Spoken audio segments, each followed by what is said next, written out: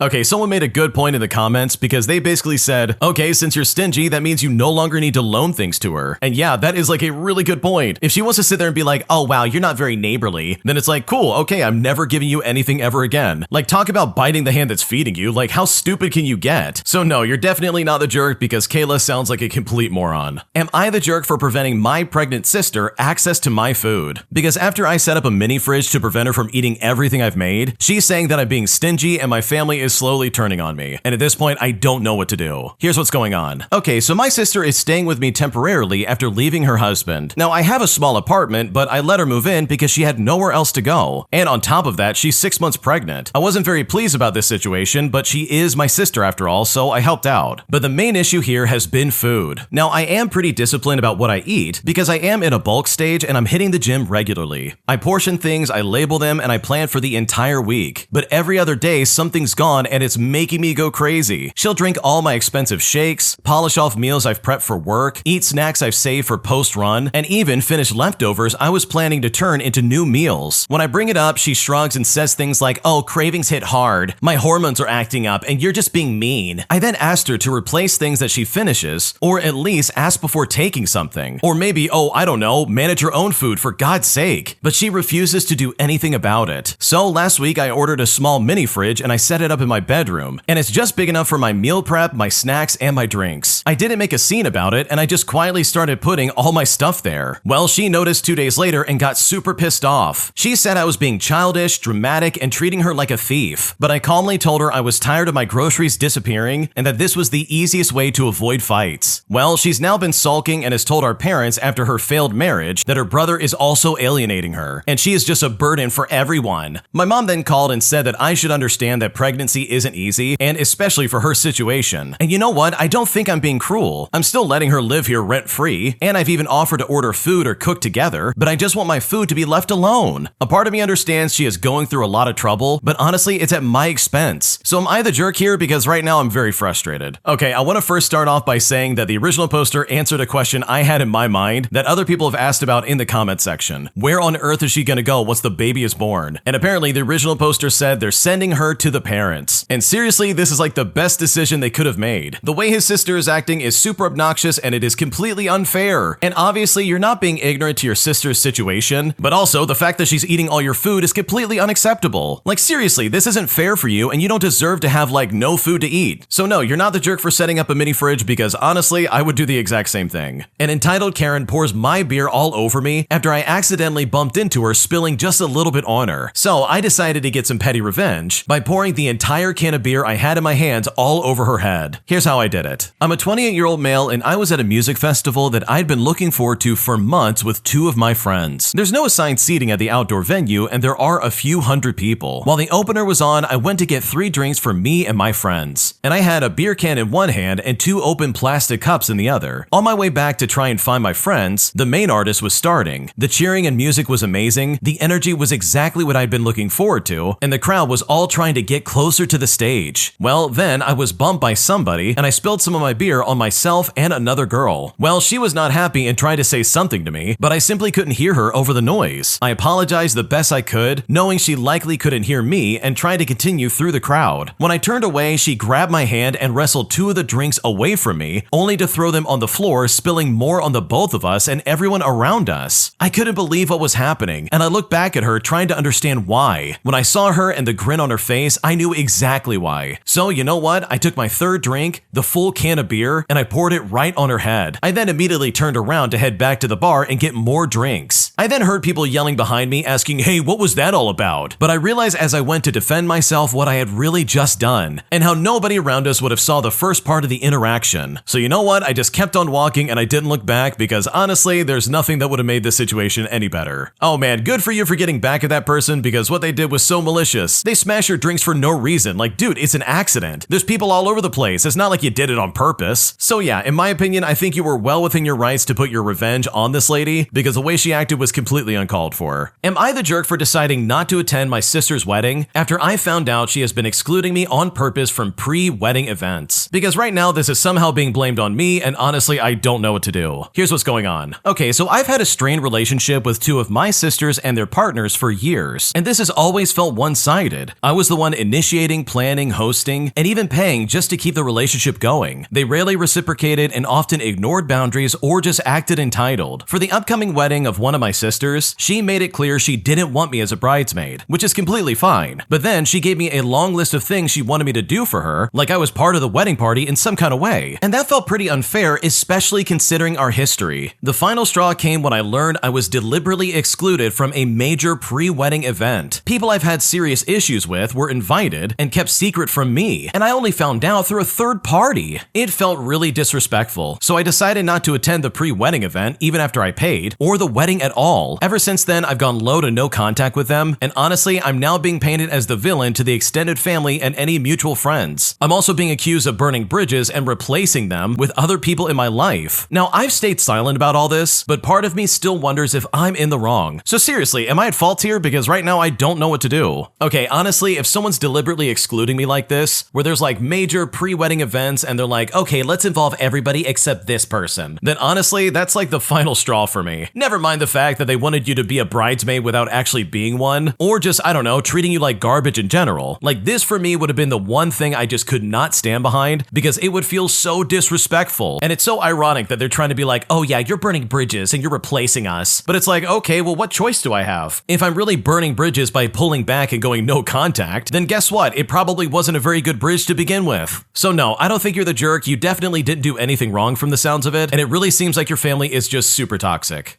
My entitled friend tried to guilt trip me into lending her money, all because I bought an expensive camera, to which she said if I can afford that, then I can afford to lend her some money. And I'm honestly so heartbroken because I thought this really was my friend, but clearly that's not the case. Here's how it happened. Okay, so this happened recently and I honestly still can't believe the nerve. I'm a 21-year-old female and I recently made what I would call a big girl purchase. I bought this popular camera because I'm trying to take my career as a videographer really seriously. I've been working towards this for months and it's not something I consider cheap. I was super excited and I told my friend about it, and she seemed really happy for me. Well, the next day she hits me up and says that she's short on money and wants to borrow some from me. Now, I didn't even ask her what it was for, but instead I just told her I didn't really have the full amount that she was asking for, but I could help her with maybe half of it. Well, she then says that if I could afford to buy a camera like that, which by the way, yes, it was expensive, then apparently it won't hurt to lend her the full amount. I mean, it's not like she won't pay me back. Well, I didn't respond for a while, but I ended up telling her that I wasn't going to give her anything at all. Well, I haven't heard from her since, and I honestly thought that was incredibly wild, because I really thought this was my friend, but there were clearly some strings attached, and that honestly is incredibly frustrating. Oh man, this is one of those friends that literally only comes to you when they need something, and not one that's actually gonna like, I don't know, celebrate your victories. Because if my friend who was a videographer bought a camera like that, you know, a professional one that's expensive and like really matters, I would be super stoked for that. I would be so happy for them and be like, oh my gosh, congratulations. I would be cheering them on and be like, okay, this is awesome. But this friend literally took the opposite approach. They seriously tried to guilt trip you and be like, oh, if you can buy that camera, then you can easily lend me some money. So yeah, that's clearly not a good friend and not someone you would ever want to associate with. My management and coworkers are constantly mistreating me and the rest of the bartenders I work with, as they treat us like trash and say to us that if we don't like the way we're being treated, then we can complain to our union representative. So we decided to maliciously comply and do exactly that, as we went to our union rep and nailed out exactly what our job responsibilities are, forcing my managers and my coworkers to adhere to this in a way that I'm sure they are not going to forget anytime soon. And I'm honestly feeling so good about this because I feel like my job just got significantly easier. Here's how it went down. To start things out, we're technically government employees. And don't ask me why, but we're also union. Yeah, I am literally a bartender in a restaurant where everyone is a unionized government employee. So I'm sure you can probably see where this is going or what kind of environment this has engendered. So first off, the employees. There are 3 full-time bartenders. As a person who has bartended or managed bars off and on for decades, we actually got hosed. Like, I have never made so little money working in the service industry in my life. But we have a pension and benefits, so that's pretty cool. We consistently work our butts off while we watch our floor counting their hundreds of dollars at the end of their shift, while we make only what happens directly at our bar. The servers are mandated to tip out 2% of drink sales only, but regularly they ignorantly throw dimes across the table at us and make comments about, oh, it was only 50 cents, but I rounded up to $1 because you earned it. Yes, comments like this happen on the regular. Basically, the union bartenders are not allowed to serve tables, and the servers consistently remind us of that. Now, here's where it gets really bad. They expect the bartenders to also run their food, clean and clear their tables, and still only tip to the literal penny. And this is just one aspect of many problems going on. Now, when it comes to management, we've had numerous conversations with them as our servers consistently abandon their tables. They go outside to smoke, they hang out on their phones, and they consistently do the barest of minimums. But because they're not on the floor, we have to be. We are mandated and guaranteed 15-minute breaks twice a shift, and one 30-minute break that we never get. And this is without even mentioning once that management refuses to hire any new bartenders, all due to their budget constraints. We've spoken to management numerous times, and all we get told is that servers have the floor, and that we can file a grievance with the union. And this is where our malicious compliance and revenge comes into play. So myself and the other two bartenders sat down with our union representatives, and we hammered out the exact parameters of our jobs, as well as management duties and obligations of our floor. We got everything highlighted, and we now have laminated cardstock behind the bar with the printed and highlighted aspects of our jobs, our job parameters, and our job guarantees. Well, a few weeks ago, we started every shift the same way. Servers would regularly just walk behind the bar to get drinks for themselves or for their clients. But you know what? Sorry, you're not a bartender, so you can't come behind the bar. They would try to protest and be like, what are you talking about? But we would say, sorry, we can't take tables and you can't serve drinks. We'll get into it as soon as we can. So now the servers have to wait on us to pour their drinks. And I'm talking whether it's pop, water, beer, or even if they get some ice. And honestly, that's just step one. We now also take our 15 minutes and 30-minute breaks accordingly. As such, any and all drink service just completely stops. And here's the best part. Our management otherwise is completely useless. If they're chatting with their friends or hiding in the offices, they now have no choice but to come down and man the bar while we do so. They have to make drinks, stock the bar, which we always ensure is needing to be done by the way, and they put away and polish our glassware. And this is important as we have very specific criteria for our house drinks and what type of vessels they get poured in. And my god, this has been so amusing to watch. But we enjoy our breaks, and I'm now catching up on some reading for the first time in a while. It's only been a few weeks, but the servers seem to be getting it, and all of a sudden there are 2 new bartenders in training on the schedule and 2 more apparently being hired. So maybe this malicious compliance stuff does work, because my job just got a lot easier. Okay, this is one of the few times where I'm like, yes, unions are amazing, because having a job like this honestly can be so frustrating. You have people talking down to you and you're like literally not making any money, and they have the audacity to go around and be like, oh wow, look at you. Here's your $1 tip, sorry about that. It was only 50 cents, but I rounded up. And then they walk behind your bar and just disrespect you, or they just don't help out. Like, my god, this is no way to treat your coworkers. Not to mention coworkers who are in a union, dude. So good for you for putting your foot down and being like, no, we're not gonna be treated this way. Because honestly, I think having a union in this situation really did save your skin. Otherwise, I'm sure your coworkers would continue to take advantage of you. My entitled college roommates, as well as her friends, all keep eating my food constantly, as they are constantly eating all of my food prep, despite the fact that I've begged them to please stop doing that. So I decided to get some revenge by making some spaghetti that also had pig brain in it, giving these women the surprise of a lifetime when I revealed exactly what they're eating. And I've honestly never felt better in my life about getting back at anybody before. Here's how I did it. Okay, so I was in college full-time and working full-time, so I had little time to do any meal prep. I would make enough meals for a few days and then store them on my designated shelf in our shared dorm fridge. I'd come home from a very long day and just want to eat and relax, but I'd almost always have no food left. And 9 times out of 10, I would walk in on my roommates eating my meals. They would even have the guts to say how good it tasted, and that they're sad there wasn't more. I've asked over and over to stop eating my food, but no, they just simply wouldn't listen. So I went home to my parents' house and I made a lot of spaghetti. And this was seriously some good spaghetti. And I did it this way knowing that they would most certainly eat the whole thing. Well, sure enough, I get home to my dorm after a long day, and these 3, not even my roommates, are standing in the kitchen eating my spaghetti, and the huge bowl is almost gone. The one girl says how much she loves it and wants to know how I made it. Well, I straight-faced tell her that it's a common meal we make on the farm. We go to the butcher and get head cheese, and that's the meat in the spaghetti. Now, she was really confused because they're city kids and didn't know what head cheese was. So I answered by saying, well, it's pig brains. It's really good, isn't isn't it? That's what most of my meals are made from. Well, when I said that, she throws my bowl of spaghetti down and runs to the bathroom, puking literally everywhere. The others also took off out of the dorm room running as well. And that's how I ended them stealing my food with such petty, sweet revenge. Nobody ever touched my food ever again, nor did they ever talk to me ever again, which for me was a complete win. This is probably the craziest way to get revenge on someone I've ever heard in my life. Like, my God, that has got to be like some sinister stuff, dude. Like, I can't imagine doing that. And sure, brain is edible, I guess, but I'm never gonna eat that, dude. That's crazy. Like, don't get me wrong, this is hilarious. Like, I think what you did is brilliant, but there's no way I would ever do something like that, dude. That's like way beyond my scope of practice. And with all things considered and the fact that you've tried to resolve this like a normal human being, I don't blame you for being like, okay, we're gonna take extreme measures. Like, these people were stealing your food. Like, that just is messed up in my opinion. You're probably a poor college student and you have like no money and you're working full time and going to college full time. Like, life is rough when you're doing that. So for you to come home and see like, oh good, my roommates and other people I don't know are eating all my food. Like, I'm pretty sure I would snap as well in this kind of situation and be like, oh, enough is enough. But I think I can confidently say I would never be like, okay, I'm gonna make them eat brains. Like, that's some crazy stuff there, dude. So good for you for getting your petty revenge, because these people literally became zombies without realizing it, and that is hilarious to me. If you like Am I the Jerk, you're probably going to love Am I the Genius. Check it out, link down below in the description. Also, go to amithejerk.com/submit if you would like to submit your own stories. Am I the jerk for not covering my coworker's shift when she had a family emergency that turned out to be a concert she went to instead? Because right now I feel like I got manipulated hard, and I honestly don't know what to do. Here's what's going on. To start things out, I'm a 28-year-old male and I work at a restaurant. My coworker, who we will call Jessica, asked me to cover her Saturday night shift because of a family emergency. Now, I had plans with my girlfriend, but Jessica seemed really upset and said it was urgent, so I disagreed. Now, Saturday night was brutal. We were slammed and I worked a double shift. Well, on Sunday morning, I'm scrolling Instagram and I see Jessica's story from the night before. And this is where I found out that she was at a Harry Styles concert with her friends, posting videos and clearly having a good time. Now, when I saw this, I was furious. I confronted her Monday and she got defensive, saying her cousin had an extra ticket and she needed to de-stress after her family drama. When I asked what the emergency was, she said her parents were fighting and she couldn't handle being home. But I told her that wasn't an emergency, and she basically lied to get me to cover her shift. She then said I was being unsympathetic and that I don't understand her family situation. And you know what? Other coworkers are now taking sides. My manager found out and she's making Jessica pay me back for the shift, but she's telling everyone I'm a snitch who got her in trouble. Some people agree with me and others think I should have just minded my own business since I already worked the shift. I feel like I was manipulated into giving up my weekend for her concert, but maybe I should have just let it go. I mean, she is young and maybe I was just a little too harsh on her. So seriously, am I the jerk here? Because right now I'm not sure what's going on. No, you're not the jerk. This is some weird, insane behavior. You mean to tell me that she tried to be like, oh, this is a family emergency, and then she turns around and goes to a Harry Styles concert? Like, dude, that's not an emergency. I totally understand that you're like, man, my family life is so hard. But for her to then turn around and be like, my only way to de-stress is by going to see Harry Styles. You just don't understand. And it's like, dude, clearly I don't understand, and I don't think I want to understand, because you practically lied to your coworker just to go to this concert. Like, that's all that's going on here, and it kind of seems like she admits that by being like, oh, you snitched on me. So no, you're not the jerk, because Jessica is being incredibly toxic. An entitled mom lets her kids run wild and then gets mad at me because I didn't let them touch my food, resulting in one of the craziest interactions I've ever had in my life, as this Karen tried to claim that I was taking some kind of illegal substance. Here's what happened. Okay, to start things out, I'm a 23-year-old male from the Netherlands, and I went to McDonald's with my fiance for a chill meal. We are child-free, but I'm genuinely fine with kids, you know, as long as they behave. Now for me, I'm a punk with tattoos and piercings, so I get stared at by kids often, and this just doesn't bother me. But what does bother me is kids screaming, running around, throwing toys, and climbing on furniture while the parents sit back like it's a spa. And you know what? That's exactly what happened here. Two young kids were literally using tables and chairs as a jungle gym. They were yelling and they were throwing a toy car. There was even an iPad on their table, but they completely ignored it. The three moms, with one of them being the Karen leader, paid absolutely no attention to any of this. And these kids kept running right up to our table. So we turned a chair to block the path and I set up a barrier with a few more. I honestly just wanted to eat in peace. And that's when the Karen gets up with her goblins and storms over. She looks at us and says, "Is there a problem?" I respond by saying, "Yeah, your kids keep running up to us, so I block the table." The entitled Karen says, "You're looking at them strange. You're unfriendly." And I said, "No, lady, I'm just trying to eat my food." She then starts yelling at me. "This is McDonald's, not a 5-star restaurant. This is the Amsterdam ghetto." And I said to her, "Yeah, and it's not a playground either. Control your kids." She then hits me by saying, "This is the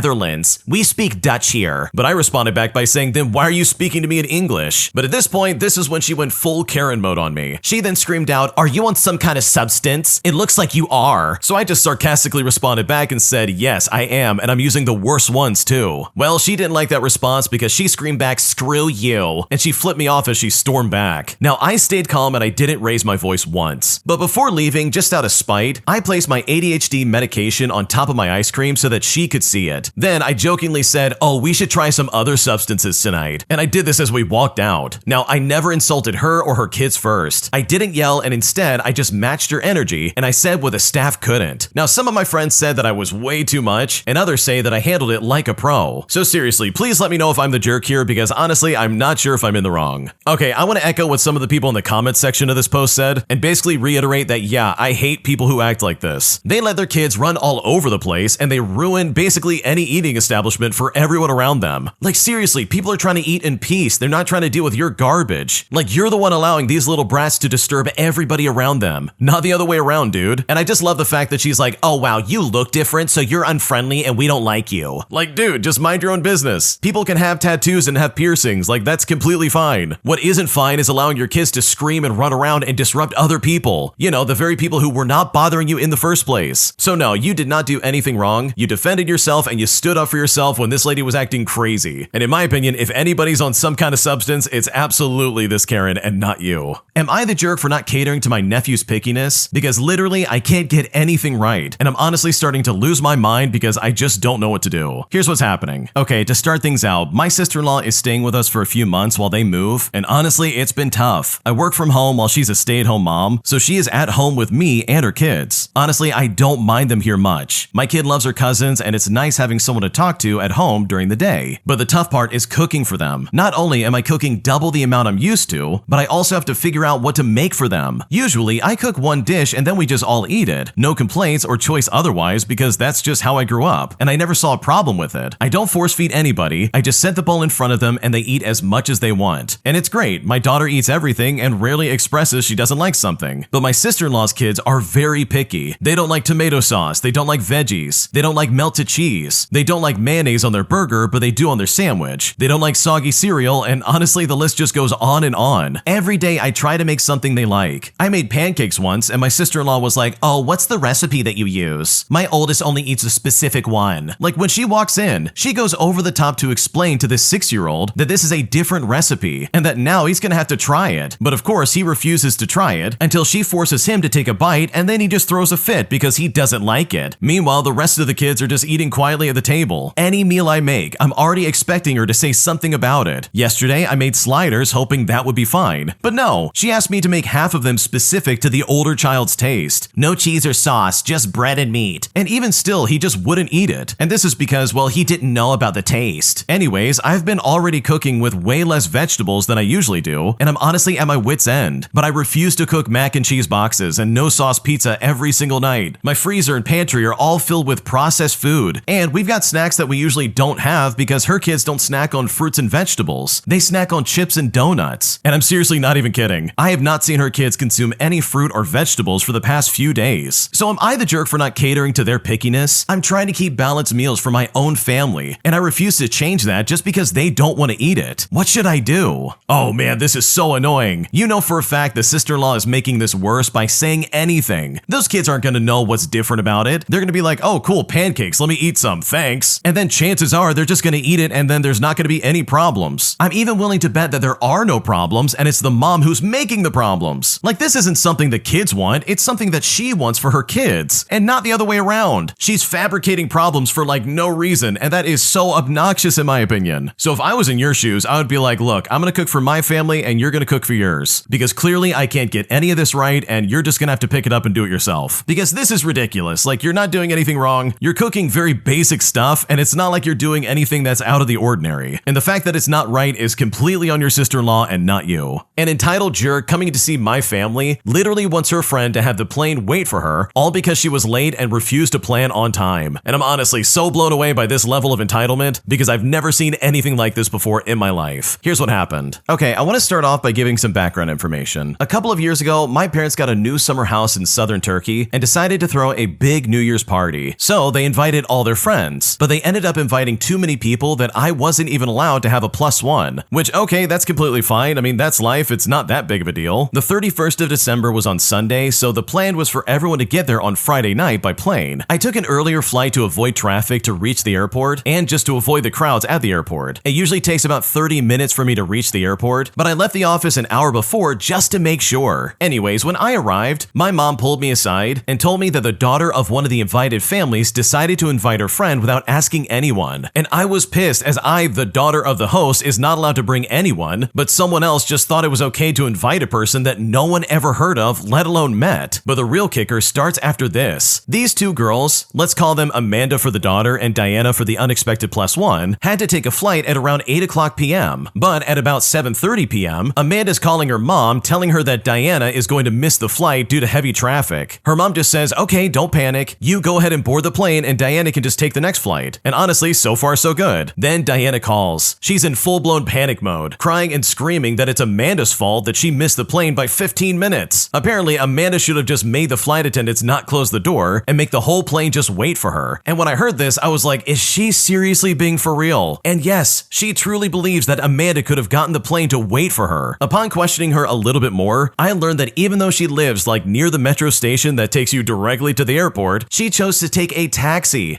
45 minutes before boarding time, for a trip that usually lasts 1 hour. But she keeps claiming that she should have just been able to catch the plane if Amanda made the plane wait for her. When I asked her how she was supposed to do that, she said Amanda could have waited by the door and not let them close it. And honestly, how entitled can you possibly be to think that just because you are terrible to plan ahead on one of the busiest nights of the year, and because you left late, somehow a plane full of people must wait for you as well? It's honestly mind-blowing and one of the weirdest situations I've ever seen in my life. Yeah, this is some stupid entitlement. You really think that the whole plane's gonna wait for you just because you can't plan? Like, dude, that's not gonna happen for a second, and you are crazy if you think it is. So yeah, I completely agree with the original poster because this is a very weird situation. My coworker got her license suspended, so I've been giving her a ride to work as she does live close by. But now it's become obvious that she's been taking advantage of my kindness, as she is literally starting to ask way too much of me in a way that's really making me uncomfortable. Here's what's happening. Okay, so I'm a 24-year-old female and I work with this girl who we will call Bethany, who got her license suspended last month for way too many speeding tickets. She lives about 15 minutes away from me and asked if I could give her rides to work until she gets it back in 6 months. Now, at first I said yes because I felt bad for her, but it's becoming a huge pain in the neck. She's never ready when I get there, usually making me wait 10 to 15 minutes, which honestly makes me late. On top of that, she doesn't offer gas money, even though it adds 30 minutes to my commute each day. And she always wants to stop places on the way home since we're already out. The final straw was Friday when she asked if we could pick up her friend Jessica from the airport after work. When I said no because it was completely out of the way, she got mad and said I was being unreasonable since, according to her, it's not like I'm asking for much. Well, yesterday I told her I couldn't give her rides anymore and she would need to find other arrangements. When I said this, she started crying and said I was abandoning her when she needed help the most. And now she's telling everyone at work that I'm selfish and that I'm being heartless. I feel bad, but also I feel like she's taking advantage of me. And at this point, I really just don't know what to do. Yeah, this is one of those scenarios where the friend is absolutely taking advantage of you, and she is literally just using you for a ride. And the way she's doing it is so telling. Like, she's starting off small by being like, oh yeah, let's stop here on the way. We're already out, it's not a big deal. Not to mention her not giving you any money for gas, like that's super sketchy. You would think that's like the bare minimum thing she would do just to like make up for the fact that she's taking all your time and money. But for her to be like, oh, you're abandoning me after you decided, no, I'm not gonna drive to the airport, like she is being super manipulative, it's honestly not even funny. So no, you're definitely not the jerk because this coworker is being incredibly rude. Today, I mocked a customer into leaving the store after he decided to get an attitude with me about how busy we were, because today I simply wasn't having it and this guy absolutely deserved it. Here's what happened. Okay, so I work in a discount store, which is a fairly large store that sells a variety of items with 5 checkout lanes. Now today, there were only 2 of us on the tills and it was very busy. Long queues for the both of us, no time for breaks, because we just didn't have anyone else who could step in and help. So customers were very grouchy and very impatient, which is honestly the usual for me. So I'm serving, trying to get as many people through the line as possible, and my gaze lands on a guy who's just kind of like lingering along the fringes of the queue. He's not joining in and just standing in place like he's looking to jump the line or something like that. He sees me looking and then calls over really loudly, "Can't you just open up another register?" And I'm just like, are you kidding right now, man? If I had anyone else who could be on the tills, they would be on the tills. We're not hiding able-bodied employees up our butts to inconvenience you. And honestly, I'm I'm not sure why this guy specifically made me snap. I get asked this so many times when it gets busy, and normally I can just control myself and just smile and apologize politely no matter how much I hate that question, but today was just way different. I then look at him and I'm just like, wow, that's such a great idea. Why didn't I think of that? I then call out my supervisor and I say, hey Colin, why don't we just get someone else on the till? My supervisor doesn't look back at me, but instead just answers and says, we don't have anyone to help. So I look back at the guy, sarcastic smile completely gone, with a deadpan look, and I say, we don't have anyone. He then looks incredulous for a moment and then replies by saying, this long line and there's only 2 of you? But I just smile again and I say, welcome to retail, all chipper-like, before returning my attention to my customer, whose items I assure you had not stopped scanning during the momentary bout of pettiness. The next time I look over, he's then walking out of the shop with his items just dropped on the floor and everything. And yes, I could have been nicer and I could have been more respectful, but honestly, I do not regret the way I acted in the slightest. Oh yeah, I love this so much because customers like this are so annoying. You're literally packed with 2 lines and this guy's like,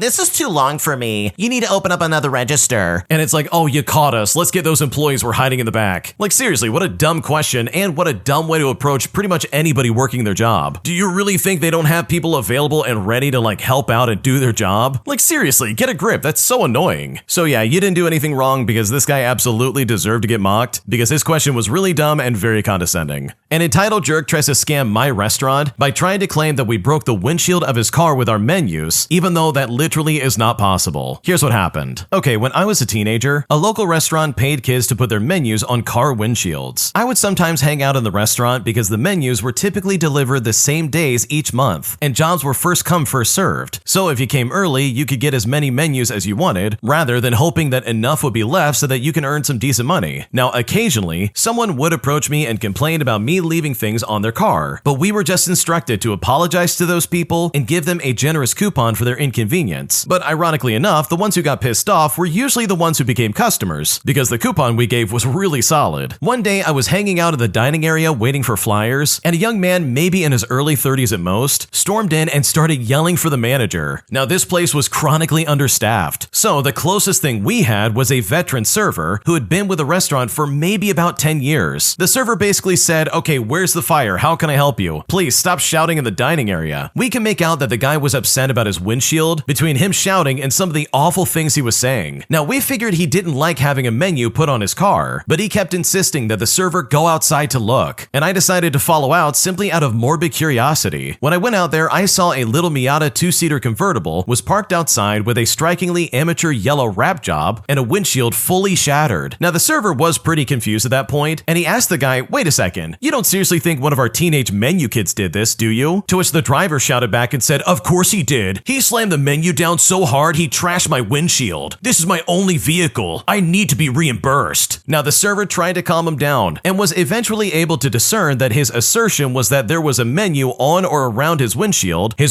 was smashed, and that we must be to blame. The server then looked at the guy and said, look, a 1-page paper menu clearly didn't do that. It looks like someone maybe tried to carjack you. You should probably file a police report. Well, when the server said that, this got this guy really riled up, because calling the police was his ace in the whole intimidation tactic, as he was literally shouting incoherently. He then shouted back by saying, don't try reverse psychology on me. I am going to call the police. Now, the server had no skin in the game either way, because they didn't place the menus or even own the restaurant, so they coolly responded, okay, good idea, you should do that. Feel free to use our phone if you need it, I guess. And the guy got all red-faced and worked up, saying that we had to cut him a check there and then, or we would be breaking even more laws, harping that our negligence was to blame. The server then told him there was nothing more we could do under these circumstances, and then he took off. Now, I didn't hear anything more about it for a bit. I got my batch of menus and I came back at the end of the day to get paid, and apparently while I was out, a nightlife business that sometimes places flyers called us to warn us about a guy that was trying to say their flyer trashed his windshield and that they believed it was a scam. So after we heard that, we went ahead and called the police. And sure enough, the responding officer said the guy was known to them and that this was just the latest thing he was trying to do in a string of bottom barrel grifting, which honestly, overall is incredibly mind-blowing. Oh man, imagine being so stupid that you really thought, oh yeah, I'm gonna get these guys once and for all. They're gonna pay for everything that happened to my windshield. When in reality, this guy probably broke his own windshield just to try and scam people. Or it got broken in some way and he's like, okay, this is my chance. Like, what a loser. Seriously, get a life. So I just love the fact that the cops were well aware of this weirdo, because these types of methods to try and scam people is just completely messed up. When you subscribe, make sure to hit the bell to turn on notifications. To finish listening to all the stories, check out the playlist at the top of the description. And if you like Am I the Jerk, make sure to subscribe to Am I the Genius. Everything will be linked down below in the description.